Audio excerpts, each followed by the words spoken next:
Beleza, então como é que a gente faz agora para a gente ter dois processos em paralelos, ou então vários processos em paralelos? Tá? Vamos supor que esse aqui é o trio de processamento em paralelo do envio de e-mail. Aí a gente tem um outro processo paralelo também. Eu vou copiar todo esse código, todo ele até o start aqui. Copiar ele e vou colar. Tá? E eu vou dividir aqui o comentário. Divisão das threads, tá? Para ficar dividido. Vou dar um espaço. Então a gente tem a thread 1, que vai ser colocada em paralelo, e a outra thread também sendo executada em paralelo. Tá bom? Esse nome aqui eu vou colocar agora para a segunda thread, ó, thread de processamento em paralelo,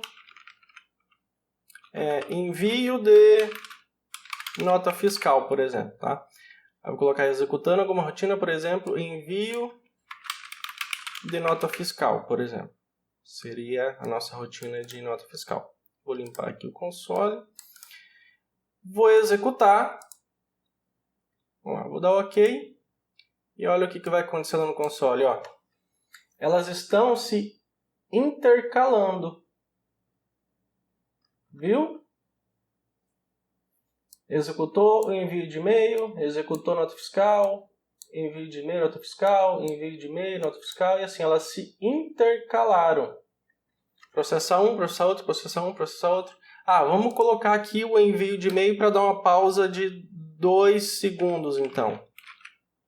Vamos ver o que vai acontecer. Lá, liberou o nosso código, vou dar um OK. Ó, pode ver que agora o envio de e-mail acontece mais rápido e a nota fiscal dá uma pausa maior. Tá? E elas trabalham paralelamente por detrás dos panos ali, processando cada uma os seus dados, cada uma no seu tempo. Vamos colocar aqui, vamos aumentar, vou colocar daí, sei lá, 4 segundos. Tá? Vou dar um OKzinho aqui. E as threads rodando lá por trás. Pode ver que agora a gente tem, né, o envio de nota fiscal e depois 3 ou 4, 3 envio de e-mails, aí depois 4 envio de e-mails, aí 2 envio de e-mails, tá?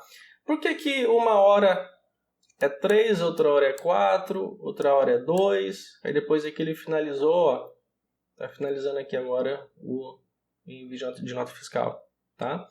O que acontece? As threads, o próprio Java, ele vai gerenciar isso para você. Ele vai organizar o tempo de cada thread.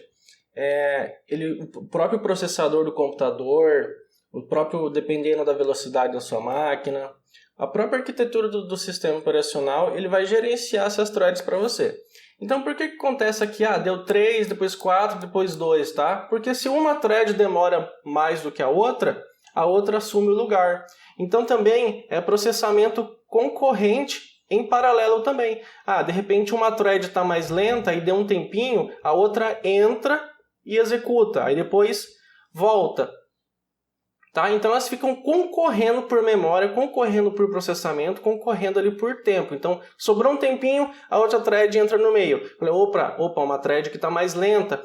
Aí a outra dá uma parada, a outra sobe, a outra continua executando, uma fica mais lenta, a outra fica mais rápida. Então ela mesma começa a se gerenciar. A gente colocou aqui esse tempo justamente para a gente ter uma visão de como que o processo começa a se alternar com as threads. A parte da thread, quando é em processos muito pesados, processos muito complexos, ela é bem difícil de se trabalhar, ela é bem complexa, né? Justamente porque a gente não sabe muito bem como que ela vai se comportar, porque depende do processamento, depende do sistema operacional, depende da arquitetura do computador, depende da rotina, das configurações de memória, espaço em memória e assim por diante. Por isso que ela deu esse efeito aqui, ó. 2, 4, intercalou com nota fiscal. Então elas ficam concorrendo. Opa, enviou e-mail, sobrou um tempinho aqui, enviou nota fiscal. Opa, o nota fiscal está mais lenta. Aí entra o envio de e-mails. Então ela fica se gerenciando ali, tá? É o processamento paralelo, tá por trás dos panos. e ao mesmo tempo é o concorrente, né? Quando a gente tem duas threads ali ou mais concorrendo pelo processamento do sistema, tá bom? Então aqui com essas duas threads aqui a gente já consegue ter uma boa visão de como que funciona o processo paralelo e concorrente, tá? Porque elas concorrem entre elas pelo processamento e memória, etc. Tá? Na próxima aula aqui a gente vai ver como é que a gente consegue organizar um pouquinho melhor esse código, né? Pode ver que agora já está começando a ficar bem bagunçado, né? Imagina só, cada processo vai ter que ficar colocando essas threads aqui, esse código bem louco aqui no meio, né? E acaba virando uma bagunça. Então a gente vai ver uma forma de organizar esse código aqui e também poder manipular as threads em forma de objeto.